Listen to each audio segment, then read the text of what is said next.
Plus d'une dizaine de personnes ont été blessées.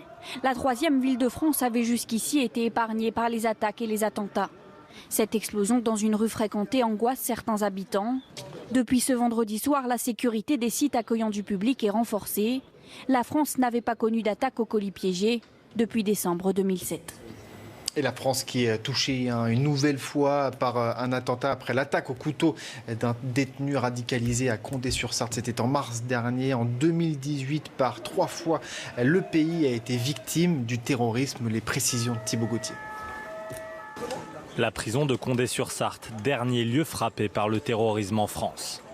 Le 5 mars dernier, Mickaël Chiolo, 27 ans, attaque au couteau 2 surveillants. Avec sa femme qui lui a fourni l'arme, ce détenu radicalisé se retranche au sein d'une cellule pendant plusieurs heures. La femme est tuée lors de l'intervention du raid.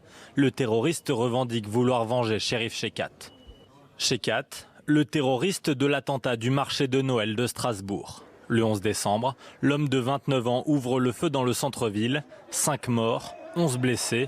Après 2 jours de cavale, Chekhat est abattu par la police dans le quartier du Neudorf. L'État islamique revendique l'attentat.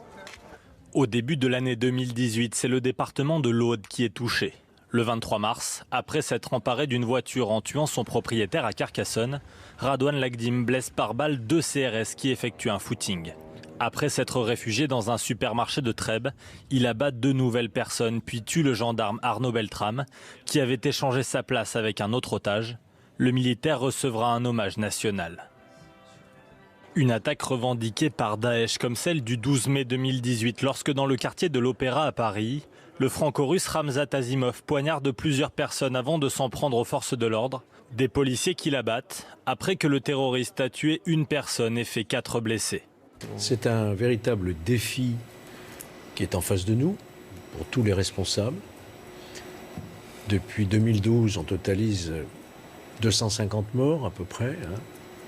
Des milliers de blessés, ça fait déjà 7 ans, 2012. Vous voyez, ça fait 7 ans que nous vivons sous cette menace terroriste avec régulièrement malheureusement des attentats, soit réussis, entre guillemets, soit déjoués, et que ça n'est pas prêt malheureusement de se terminer. Donc qu'est-ce qu'il faut faire aujourd'hui quand on a un fichier qui a 21 000 noms de radicalisés, quand on a 1500 détenus dans nos prisons considérés comme radicalisés, eh bien il faut faire de la lutte contre la radicalisation. Je crois que c'est, bien sûr, il y a la prévention des actes par les services de renseignement, mais il faut surtout agir, et ça c'est le travail de tous les acteurs de notre société, que ce soit l'éducation nationale, les élus, les maires, les collectivités locales, l'État bien sûr, faire de la lutte contre la radicalisation, faire un travail préventif en amont. C'est ça le plus important.